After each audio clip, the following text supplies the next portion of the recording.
Hi there, everybody. This is Molly McCord. I'm going to do a video for you on the energy of Eris because I think this is a fascinating archetype to be aware of in our charts individually as well as collectively, because the Eris energy is going to be strong in 2020 and beyond. So let me give you a bit of insight on this dwarf planet. So Eris is a dwarf planet that is beyond Pluto. Eris is known as Pluto's younger sister. And the glyph here is interesting. It's a circle, a bit like Venus, the Venus glyph, and then an arrow pointing down. And you'll notice how the Mars glyph has an arrow, right? So it's very similar to the Mars glyph. And Eris is about the underworld, the feminine underworld, known as the uninvited feminine. So typically people reference Eris as the goddess of strife and discord. It is a feminine archetype, and essentially this is the energy that balances Mars and also provides another way to communicate with Pluto, because she resides just outside, just beyond Pluto's energy and Pluto's orbit in our solar system. So Eris is all about the female energy that has not been understood. This is an energy of the feminine wanting revenge. It's the woman scorned. At first, when this planet was discovered, they considered naming it Xena, as in Xena, the warrior princess. And so Eris gives us messages around the female energy that's struggling to be seen and heard, that's filled with unresolved parts of our soul's evolution. Now, Pluto being the energy of our soul's evolution and growth, the permanent transformations we go through, Eris is a bit like the feminine energies that have been repressed, that have really struggled to be acknowledged and seen, and that's where her anger stems from. And in fact, the story of Eris is related to Maleficent in Sleeping Beauty. And that, of course, is a movie now, Maleficent, and I believe they're going to have Maleficent 2.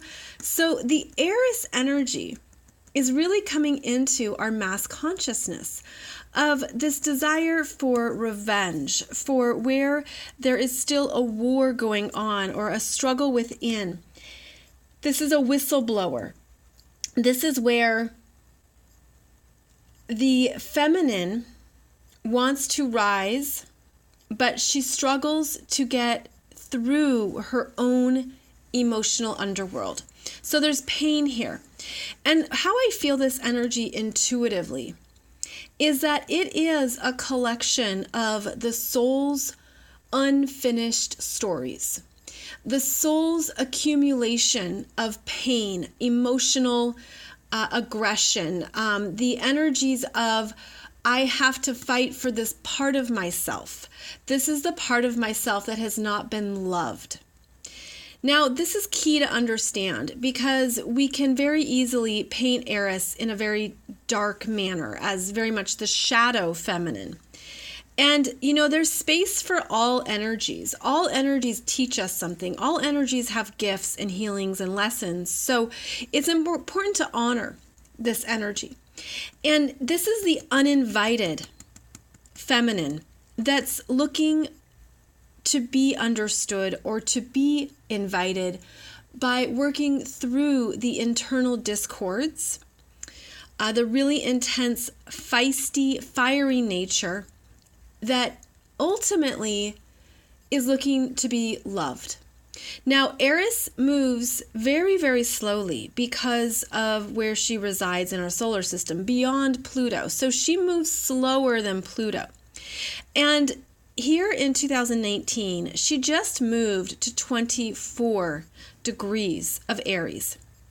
Eris has been in Aries since 1922. 1922. This means that all of us who have been born in the last 100 years, it's a soul group connection that we all have Eris in Aries in our birth charts. And so you would look to see what house Eris is in when you were born, as well as if it is conjunct any planets in Aries, and if there are any other planets that make significant aspects to your natal Eris. Because this is the part of you that's journeyed with you through many lifetimes, that has the spirit of a warrior in this lifetime who's here to fight for her right to exist. Aries is about that first existence, and I am here, I am in my body.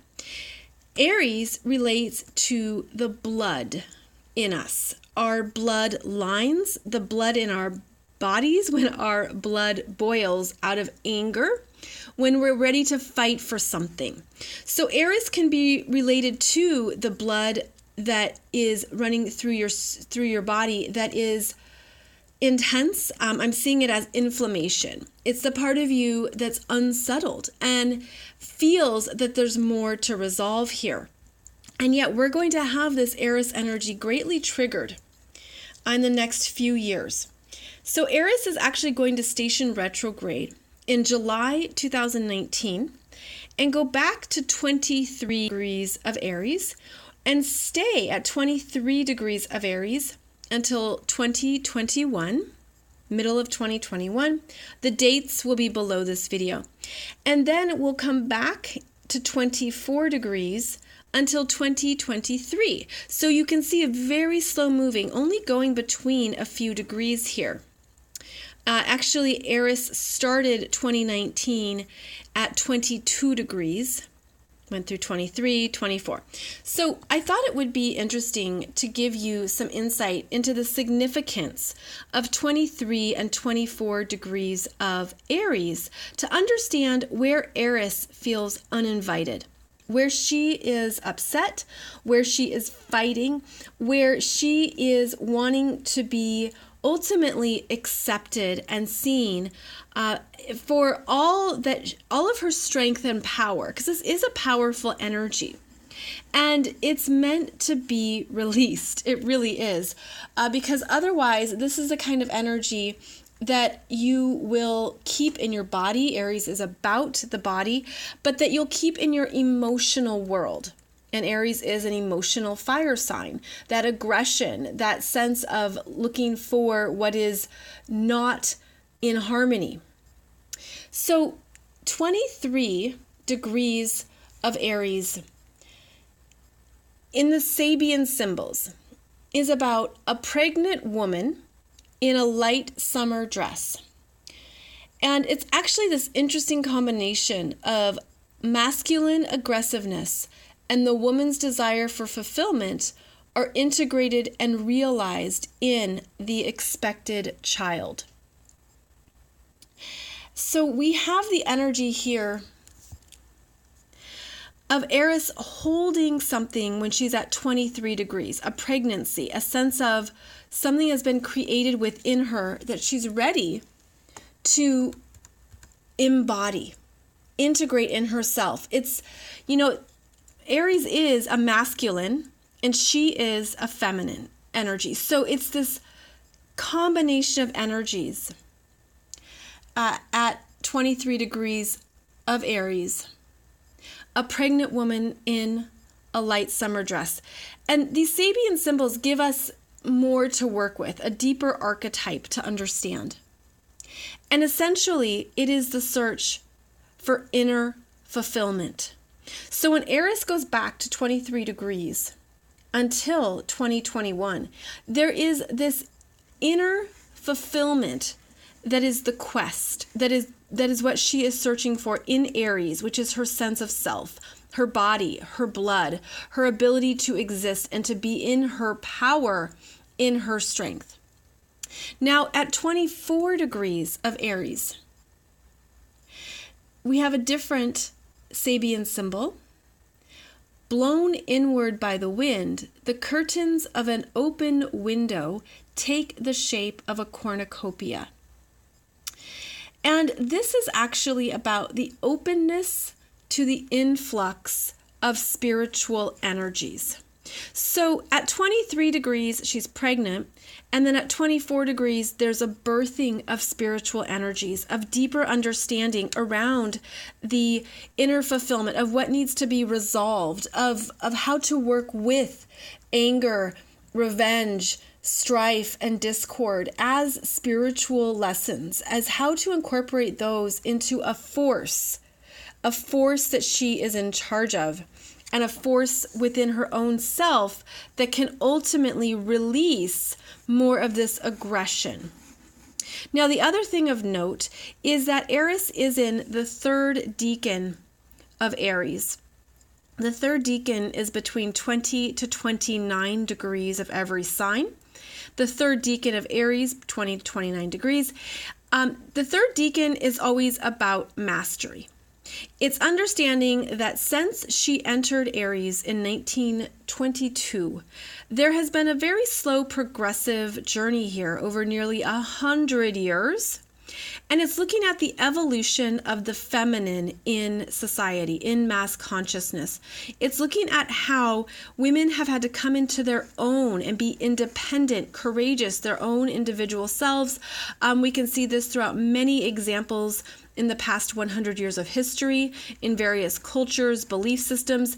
It is the rising up of the uninvited feminine that's here to say, yes, I am here. Yes, I am here. And you will notice me, and you will hear me, and you will understand who I am within the patriarchal structures of this society. You will understand my power. You will understand that I have power, and I will not go unnoticed.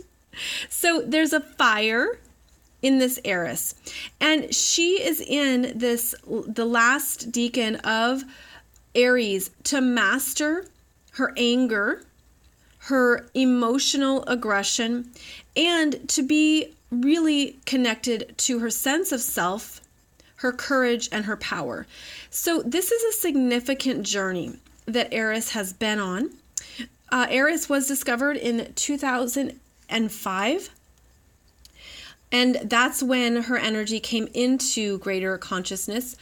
But there's an energy here of the feminine has always been rising. And so it's the uninvited energies within us that are pissed off that they haven't been loved, that they haven't been seen. And again, I feel it as something really related to the soul's journey because of how Eris is connected with Pluto. And she is the sister of Mars, which humanizes her, Mars being a personal planet of our physical bodies as well. So this is part of our integration of all of ourselves, of our shadow, of our feminine, of our needs, of our truth. And it's helping us to claim all of ourselves and to not have an ongoing internal struggle around who we are or who we need to be to feel like we're loved. So the pain, discord, and strife that Eris typically represents is ultimately searching for love. But in Aries, she's very young. It's the naive, innocent child where in her consciousness, she hasn't stepped into that consciousness in Aries just yet, because she's understanding that her emotions and her power are relevant. And I feel like this energy is really going to come into more of our awareness and consciousness over the next number of years, because as you can see, Pluto is going to be squaring Eris in early 2020. So will Capricorn. So will Jupiter. And then also in late 2020, Mars is going to be in Aries, back and forth over Eris. The uninvited feminine is showing up to the party within each of us. And it is our warrior. It is our desire to be ultimately accepted and loved, but it shows up through the fight, the struggle, the whistleblower, the instigator, the provocateur. And if we can see this energy within the whole of the energies, then it will have an understanding of its place. Eris will speak truth to power, will absolutely speak truth to power. Now, because she's hanging out at 23 and 24 degrees of Aries, that means that any time a planet travels through the cardinal signs, which I've highlighted here for you in orange, the cardinal signs being Aries, Cancer, Libra, and Capricorn, they are going to make a square or opposition or conjunction to Eris and instigate, or rather she may instigate with them. Eris did start the Trojan War in Greek mythology. So she's very much about provoking, and she doesn't care who she pisses off, because it's this understanding that there's energy to be cleared or to be seen and to be heard. I think one of the gifts of Eris is to look at where our own internal reactions come and to look at how we respond. And if you respond with anger, if you respond with a sense of a higher perspective and wisdom, that shifts how you experience this Eris. So again, in your natal astrology chart, I'll give you directions below this video for how to find Eris in Aries in your chart. You'll want to look at the house that she's in, because this is the house that you could be experiencing discord, where you feel uninvited, where you have had to fight to be heard, or that at least that was a perception, an unconscious perception. But once you make it conscious, it changes how you experience the energy and how you experience yourself. So I hope this has given you some good things to think about Eris, and more below this video, including more about my astrology classes that I offer, as well as my podcast that happens twice a week on Mondays and Wednesdays. So thanks for joining me, friends. I appreciate your likes, subscribes, comments, and sharing, and I'll see you back here soon with another video on astrology.